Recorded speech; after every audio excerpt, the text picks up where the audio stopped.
This river was hit by a mysterious disaster in 2022. Thousands of fish have washed up dead along the Oder River. With almost no warning, its fish population started to die on a massive and unprecedented scale. An environmental catastrophe. Mysterious and unprecedented. And we still don't have any answers. At the time, experts and officials couldn't agree on the cause nor the remedy of this mass extinction.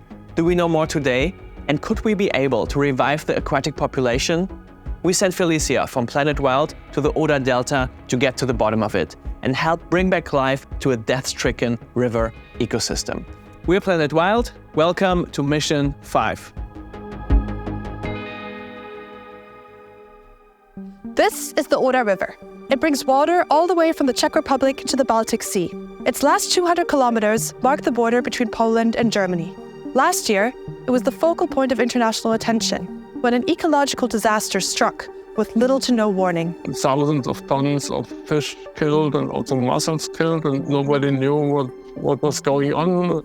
We're here to bring help, but first, let's piece together what actually happened. On July 28, 2022, there were already indications of toxic substances further upstream at Opole, but nobody sounded the alarm yet. On August 2nd, a local newspaper in southern Poland reported a sighting of dead fish in one of the Oder's contributing channels. But still, few people took notice. Then, only 5 days later, the water monitoring system for the Oder in Frankfurt, Germany went crazy. Measurements spiked and went literally off the charts across all kinds of water health indicators, showing a wave of organic material was heading downstream and indicating what would quickly become evident for all to see. Over the next weeks, millions of fish died and washed up all along these shores, together with countless small invertebrates. Even beavers, ducks, and other birds living along the riverbank had been found dead. But what had caused this? And what the hell can we do? By the way, if you're wondering who we are, Planet Wild is a community that anyone can join to help restore our planet through monthly missions like this. If you want to give back to nature, consider joining and becoming part of these missions as a backer. There's a link in the description. We'll also share more information at the end. Now back to the video. For the months following the disaster, experts and officials could not agree on what had actually caused it. Was it chemical waste illegally dumped into the water? Mercury? Other heavy metals? High salt concentration? The water was tested for 300 substances. Was it a crime? A bounty over 200,000 euros was announced to find the perpetrator. An investigation by Polish police discovered that a total of 282 illegal drain pipes led into the river. But which one was the culprit and who was responsible? It seemed like everybody was trying to shift the blame. But without a clear understanding of the problem, there couldn't be a plan to fix it or prevent it from happening again. Now, a year later, the picture is becoming clearer. A conference on the health of the Oder River held earlier this year in Frankfurt concluded that the extinction was caused by the convergence of two man-made problems. Number one, a discharge of industrial pollution into the river, which raised its salt concentration and, according to a Greenpeace report, can largely be traced back to the mining industry. Number two, the increasing effects of climate change, which caused higher than normal water temperatures and extremely low water levels. This combination led to the blooming of the golden algae, an organism that normally only exists in salty water and doesn't belong here. This algae creates neurotoxins that are poisonous to the fish's nervous systems and can destroy their blood cells. And it gets worse. Now that the golden algae has spread in the river, it will likely stay, ready to bloom again as soon as the same conditions arise. And indeed, reports are already coming in this year that fish are dying again. The numbers will be lower and so might not make the headlines. But that is only because there aren't many fish left with only 1 year to recover. So ironically, lower numbers mean an overall larger problem. I think from 1970 to 2020, about 90% of migratory fish in Europe have disappeared. It is clear that political regulation is needed to stop this. But with two countries involved, different economic interests and strong industrial lobbies, there's complete political gridlock on the topic. So is there anything we can do to help the ecosystem? Something pragmatic, actionable, and outside of politics that can boost the river's resilience. We have found a way to do just that. And we're partnering with the great folks at Rewilding Oder Delta to make it happen. Rivers need space for meandering. And here is an island of biodiversity thanks to our work. This is Arthur.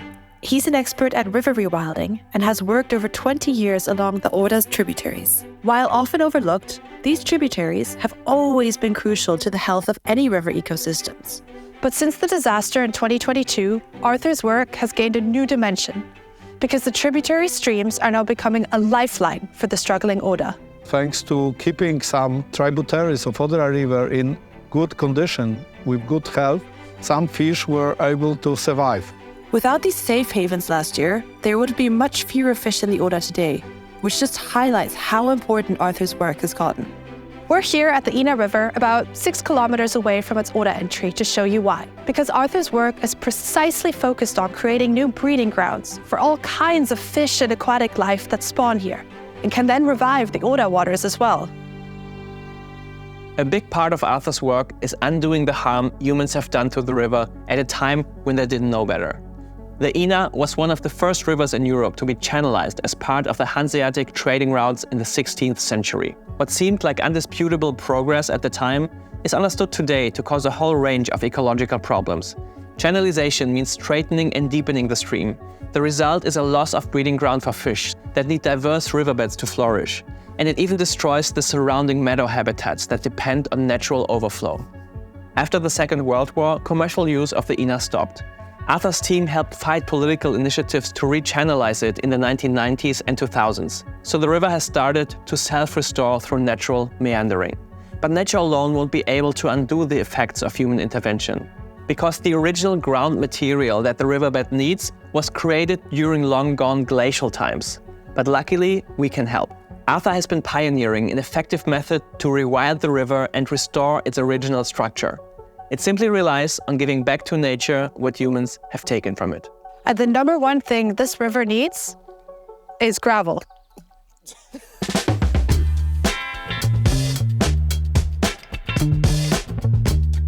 "20 years ago, Arthur started doing something very simple, replenishing the riverbeds with the gravel stones that canalization had depleted them of. We put here together 1,300 tons of gravel, so it is a huge amount. What I love about rewilding work is how often something that seems a bit mundane at the surface is actually extremely exciting once you understand everything that's going on. Come and see for yourself. By filling up the riverbed with a specific type of gravel, multiple things happen at once. Number one, gravel creates the perfect breeding ground for many fish species, including trout, grayling, and salmon, as it provides shelter for spawned eggs as well as for baby fish through their larvae and early juvenile stages. Number two, it cleans the water, because it drastically increases the surface area for bacteria that feed on dead organic matter. While not visible to the naked eye, bacteria are one of the most important aspects of biodiversity on Earth. When, for example, is polluted or too much fertilizer or material, organic material comes to such river, it is able to clean itself. Number three, oxygenation. By creating countless little turbulences in the water, the stream can absorb more oxygen. Different from the air we breathe, oxygen levels in the water can vary tremendously, and if there's too little, life can't flourish. Number four, the shallower riverbed increases natural overflow during heavy rains and snowmelt, which protects the river from destructive currents and erosion. Number five, the overflowing meadows and forests form habitats for new plants and animal species, like marsh marigold, aquatic insects, frogs, salamanders, and so on. Because floodplain, it is a part of valley which should be flooded every year. This is not a catastrophe. Catastrophe is when water is going out from this area, but here flood, it is a part of normal life cycle. Number six, those wetlands then serve as feeding grounds for birds like kingfisher, bee-eater, and St. Martin bird, who have all come back here. And finally, number seven, the shallower riverbeds provide passage for large mammals that couldn't cross over before, including the European bison that went completely extinct in the wild 100 years ago, but has been reintroduced to the region by our friends at ZTP. We did a whole video on this topic that you can watch right here. Arthur and his team have been doing this since 20 years, and it's amazing to see how quickly nature can regenerate with a little help. Right here, the riverbed rewilding happened only 1 year ago. The effects are already clearly visible and will only increase with time. And most importantly, rivers like the Ina that begin to thrive again and reach their full potential for spawning new life create a constant downstream effect to add biodiversity to the larger river ecosystem of the Oder Delta. And of course, we wouldn't be here if we wouldn't bring support. Together with the Planet Wild community, we're funding the creation of new breeding grounds in two of the Oda's tributaries, the Ina River and the Govinica River a bit further north. The method is already proven, as we've seen now. We just need to scale it up. By rebuilding the lost breeding grounds, we can help to massively increase the possibility of natural reproduction of many species.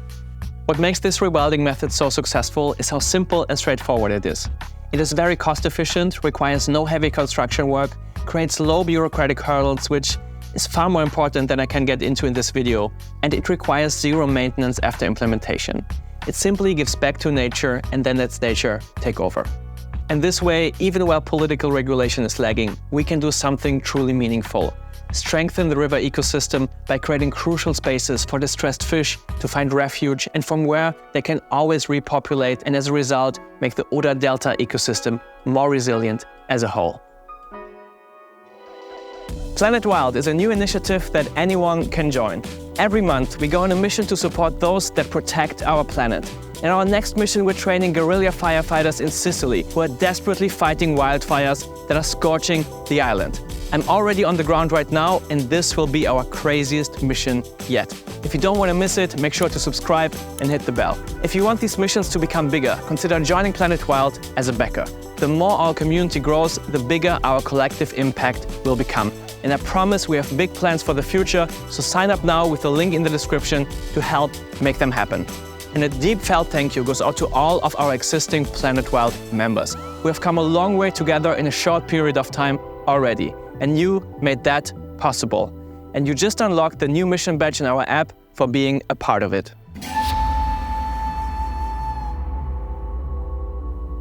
For those of you that are new here, make sure to check out our previous videos where we helped save Europe's cutest bird and revive a forest after an eco disaster.